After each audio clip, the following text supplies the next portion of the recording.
been great. We are, as we often do, taping from one of our New York City Atheists Sunday brunches. And today we have had an overflow crowd. Our guest is Sibanye.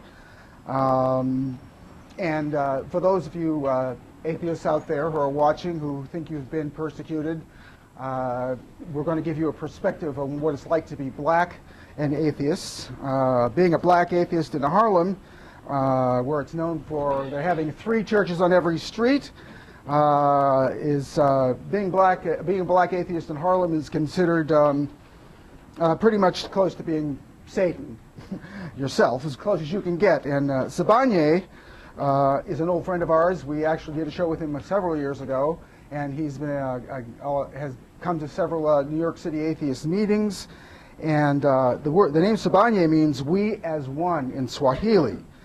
He's the Harlem coordinator for the Center for Inquiry, which is a 30-year-old atheist organization based in Amherst, New York. And for 5 years, he has held a discussion group in Harlem on the last Sunday of each month, and that would be except for the months of November and December. He was born in St. Louis. He came to New York via Chicago, where he worked developing school curriculum for black and Hispanic males. He also lived in South Africa for 6 months in the 90s during Nelson Mandela's presidency.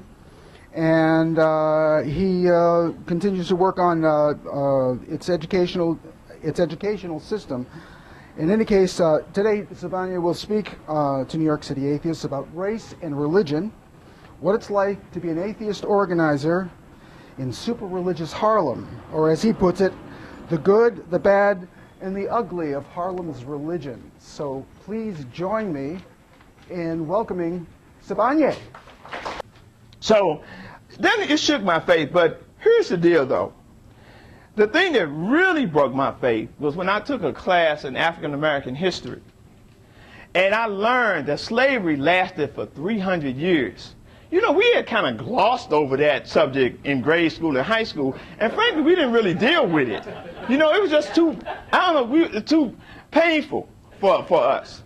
But when I took this course, you know, it's a college course, so it's going to be intense. And I was like, well, where in the hell was God for 300 years? You know, that's a long time to be enslaved sometimes. So those are the things. But I tell you, the thing that really brought me over, though, was when we read Malcolm X's, well, let me backtrack a little bit. And then I read about the civil rights struggles through Ed Moody's book, Coming of Age in Mississippi. Anybody familiar with that book? Brilliant book about the whole civil rights struggle. And you know, again, I had seen these images on television, the water hoses, the dogs, and you know, but I turned my head. It was too much to deal with. But when I read the book and I saw the hate that was inflicted on black people during that time, I'm like, where in the hell is God, you know, during this time? And it didn't, you know, what was really ironic for me is that, so we had 300 years of slavery, and then the next 100 years we had Jim Crow, and then I kind of put it together, JC, Jim Crow, Jesus Christ. Okay. All right. Well, again, so I lost my faith after that. So I kind of became an atheist. So, but you know, and then I ended up reading Malcolm X's book. And his book really brought everything home for me because it explained the whole premise of white supremacy. You know, that's not a subject that is touched in history books. And when I understood exactly the impact of that, then, you know, I was okay, I don't think I'm going to be a believer anymore. But I'm in college, this is my freshman year, but again, I have absolutely no one else to relate to during this time. So, and you know, I was busy. I was a computer science, finance major. You know, I had to, you know, just think about trying to get out of college, and I'll deal with all this stuff when I finish. So that did happen. Now, things are looking up in the 90s, though. I get a job transfer to Chicago, and you know, Chicago is one of those places that has a very vibrant black church community. Very, very much. This is where, you know, I encountered Jeremiah Wright. And you know, I'm very impressed with the thing that's going on there. But again, I'm an atheist though, a lone atheist. I've never met another atheist there. And I'm meeting all of these people who are connected with this church. And this church is doing fantastic things. They set up daycare centers. They set up senior citizen services. They set up educational programs for to get the kids through high school and grade school and high school. This church has a serious outreach, and I'm very impressed. And again, and we live on the south side of Chicago. The church is very much a part of the fabric of life. And I'm missing out because, you know, this church is doing its thing, and all of my friends belong to this church. But I just deal with it. And I wasn't open about being an atheist during that time.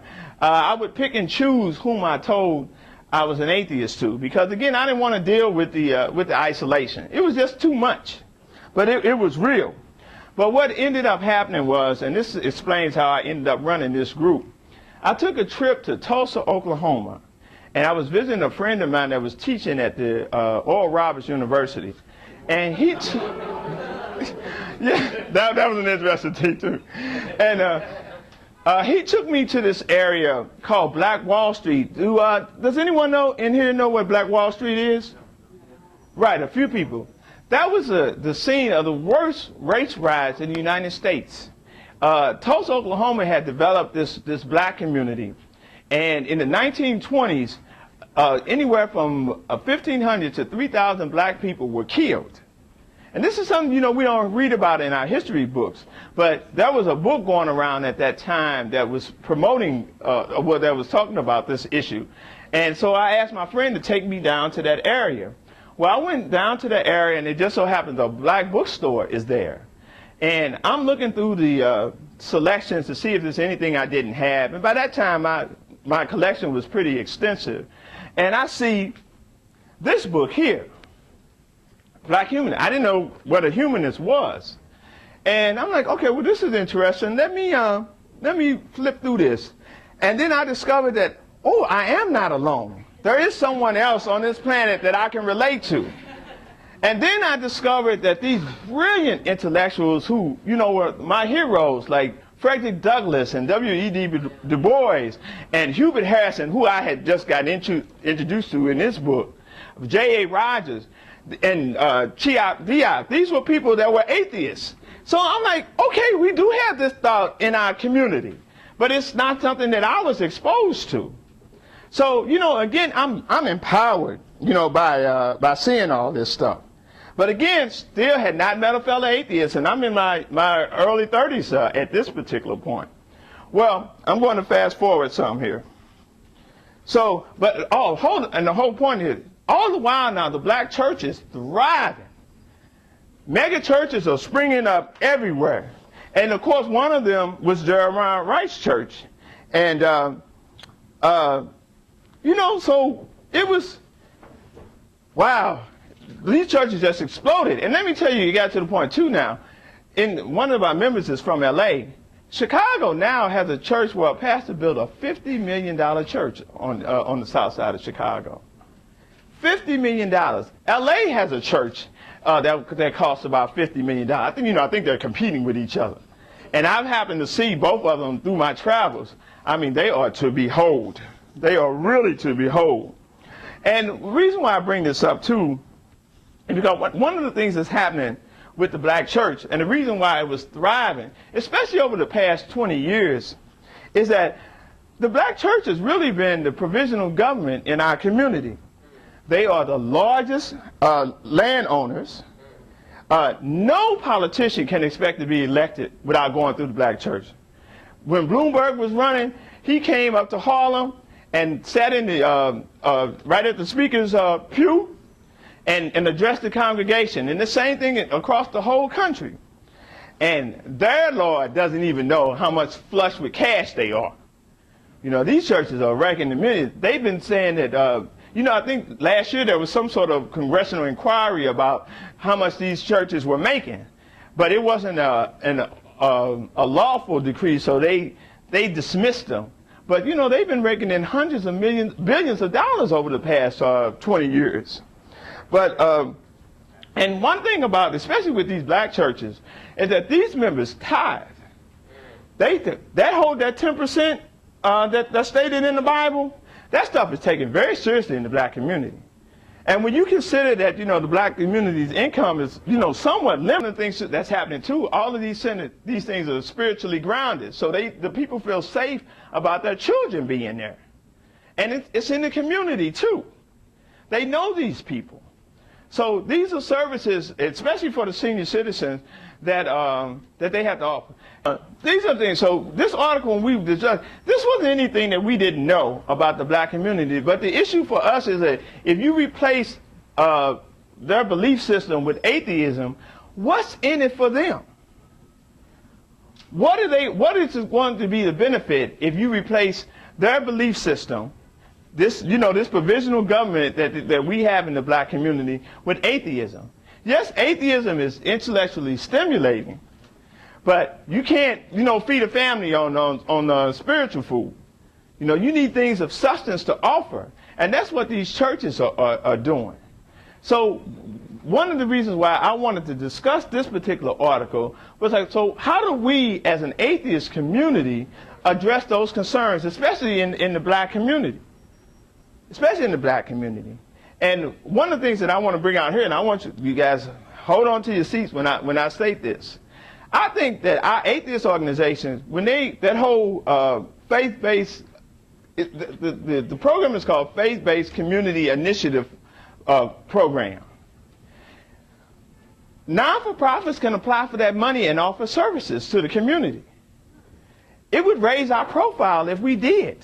And raise your hand, how many of you guys are paying for your children or your grandchildren or whomever children to go to daycare? How expensive is that? What if it was subsidized? Because one of the reasons why they're offering the money to the community is that the government has gotten out of offering these services. And it was easier to give the money to the churches and let them run the programs. And that way, the cost wouldn't be so high because they didn't have to pay for the property that they already have, and the other things that and staff too, for that matter, at least an exorbitant salary for it. But again, the churches are providing these kind of services. Senior citizens, they go to these places for lunch every day. They go for exercise classes. It's a social gathering for these people. But again, they're getting this money through this program. But one of the reasons why it's really the money is really affecting the black community is recidivism. We have hundreds of black men getting out of prison every day, and they have absolutely no resources to turn to. And the churches are providing these things for them. So that's one of the reasons why these funds have been very appealing to the black community. Because the churches that can take advantage, who will take advantage of them, are using them in that fashion. So I'm saying to you, as an atheist community, that we need to. I know for me, one of the reasons why I became a member of CFI is because I've always believed in the separation of church and state. But we've gotten to the point where if the government is not delivering these services, but they're offering the money to do them, and the churches have taken it, then we as a nonprofit, we also we can take it as well. So it's something that we should consider. So in conclusion to all of this, again, the churches in the black community are about community. They're about fellowship. And in numbers, there is strength. And this is what they are feeding off of in being there in our community. And we can either address their concern, we can address the community concern as an atheist organization, or, well, if we don't address the concerns as an atheist organization, then the churches will continue to flourish, especially because they're flush with cash now because of the $3 billion Barack Obama has put into the program. And I was in Chicago when he came into being. That's how he built his political capital. He showed those churches how to access that money and provided those services. And so that was the reason why they were able to grow in the fashion that they did. So again, my statement to you guys is, let's not complain about the situation because it's not going anywhere. Let's do something about it. Thank you, and I appreciate you all listening to me. All right. Thank you very much once again.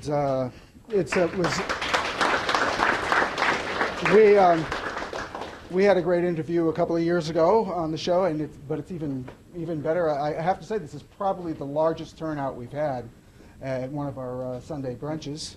Oh, we should get a glass of water.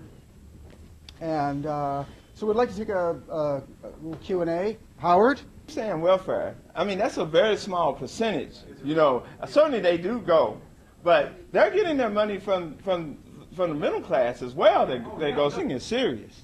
And especially with the mega churches, they have a list of the members, you know, and their income. And if they aren't given at the level that they are registered, the church lets them know. You know, and I guess it's kind of, they guilt them into their obligation. But that's very, you know, very real in the black community. Very real. Anyone? Yes. No, they're not. You talking about the Orthodox Islam? No, I mean I've seen it in Harlem a lot. When I go to like Pathmark, I see a lot of blacks dressed in traditional, seems like Muslim clothing. Do you think that Islam is growing among blacks? Well, I think you probably seen the Africans who've always, you know, the Muslim belief has always been a part of their faith. But the black community itself, no, they're more gravitating more towards the this whole the traditional Christian churches, especially the what is it, prosperity gospel? Yeah, question. I don't know. He said Muslim. They just maybe on the surface, but they're Africans more or less, and the whole Muslim faith was a part of their indoctrination. You know, very much so. Yes, yeah, because again, belonging to those churches, it has benefits. It has serious benefit. And especially now, you know, in the situation where the economy has gone sour, you know, again, these churches are flush with cash. And, you know, you needed an emergency, you know, some money. And again, this is grant. This is not loan money now. This is grant money, you know, to cover utility bills, to pay mortgages. If you are a member of good standing, you know, you're going to be in pretty good shape with that church. So again, these churches are functioning as provisional governments in our community. You know, they really serve a purpose. They can serve more of a purpose, for sure, but they are serving a purpose. They're not just there, per se. Yeah. I think there's a lot of, just so much stuff complicated. Your church friends are some of your best friends. Very much so in the black community. Very, very much so. So that's always been a social outlet for our community. John. I'll say this to you. Certainly, having the churches do it is fraught with problems. You know, because one of the things that Barack Obama didn't do was make them submit to the will of law about discrimination. You know, if you weren't a member of that faith, they can tell you, you know, they're not going to offer you the services. And there's certainly that. But I say to you, John, at some point, I think the American public got very frustrated with the corruption and the ineffectiveness of the government bureaucracies. And that's when Reagan got in the 1980s. That's when all the services, the government services started, were eroded. And so how long has that been? That's 1980, and now we're almost 2010. So we're talking about 30 years. So I say to you, yes, and I think we as an atheist organization, we need to lobby to get the government to restore those services again. But in the meantime, you know, we need to do something to help raise our own profile and also do something for the community as a whole, because just promoting atheism, you know, as a way of life, what is it going to do for the community? That's how I relate to it. And at this point, I just want to take my usual opportunity to express my disappointment at the Satanists for not opening up daycare centers and applying for government money. They consistently let me down. They break my heart all the time.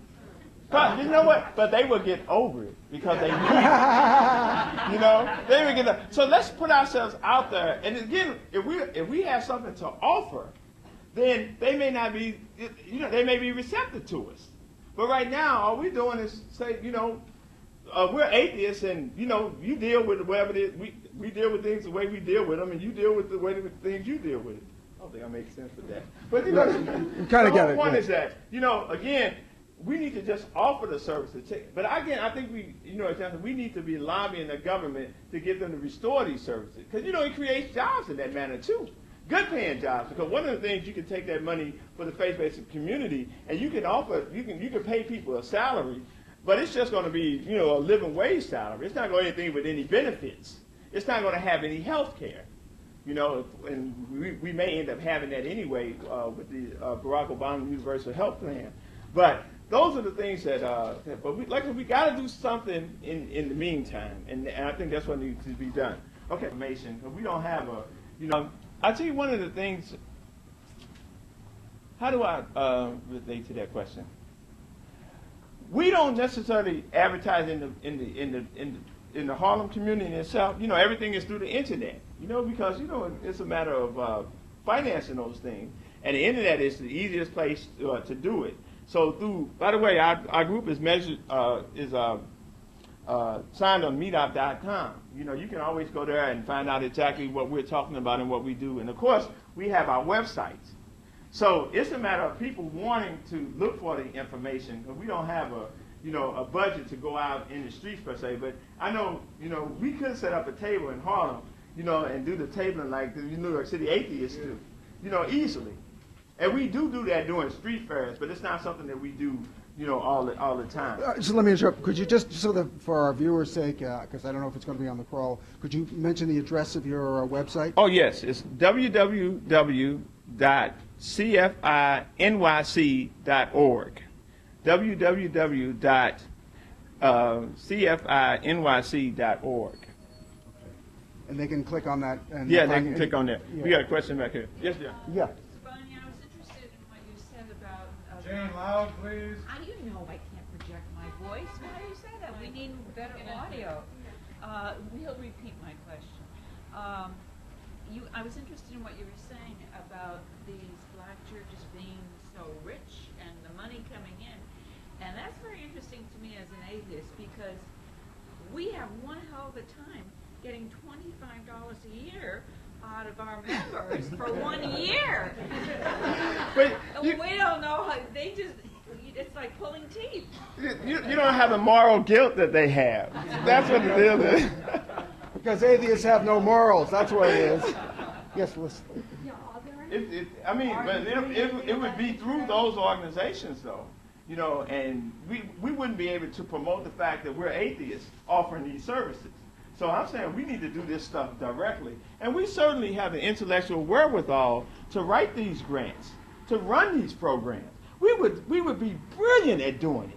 You know, absolutely brilliant at doing it. What about in order to get them? Well, you know, you have to be honest about who you are when you apply. But again, you're not supposed to be promoting any of that when you get that money. You know, all you're supposed to be doing is providing the service. That's what and the people, if they want it, they will access it. And when you get it from the churches, you know, because it's done in their buildings, and you know where it's coming from, you know, they get full credit for offering this stuff. Full credit. Let's go to her. They're totally opposed to the whole aspect of churches getting money to provide, churches get money, period. You know, I mean, that's, that's one of the things that violates, I feel we've been violated the most about. But, you know, Bush started this program, with $2 billion, and Obama ran on it when he was running. You know, now it's $3 billion. The money is there. But again, if the churches, they were the ones, because they're already organized, that are set up to access that money. But I think that we, as atheist organizations, we can do the same thing if we wanted to. But all we're doing right now is complaining about it. Because again, it's about offering the services. If you put those services out there, and people, that's what they want, and they understand who is providing the services. So by offering something to the community, we raise our profile, easily. And then we're not branded as somebody, and then we are branded as people who care. And especially, I tell you, one of the programs that I definitely think that we could have a serious amount of impact on is educational program. And the Jeremiah Wright, he took serious advantage of that in Chicago. He offered tutorial programs in his church. And what these programs did was they prepped students to pass the most stringent exams in the public school system. And when that happened, they got better scholarships. They went to better schools. And isn't that something that we could do as an atheist organization? If we prepared students for the Regents exam, and both Caucasian and black.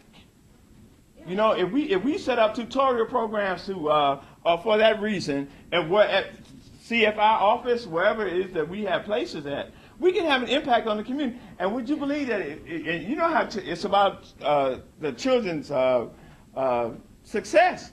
If these programs were that, and you know how much it costs for private tutorial programs? Has anybody paid that for their children or their grandchildren? It is expensive. But if it was subsidized, then that's a totally different story. And the churches are, well, at least again, not all the black churches are doing it, not all the churches, but certainly the Caucasian churches have taken advantage of the faith-based money. And there are a few black churches that have done it. The mega churches have, because they have the membership, they have the intellectual wherewithal to put their to petition for the funds, and that's what they've done. And that's what they've done. Yeah. We're coming to the end of the show. I want to thank you very much for joining us. And you've been watching New York City Atheists live on tape. Our guest has been Sibanye. Please join us again next week. Bye-bye. Thanks.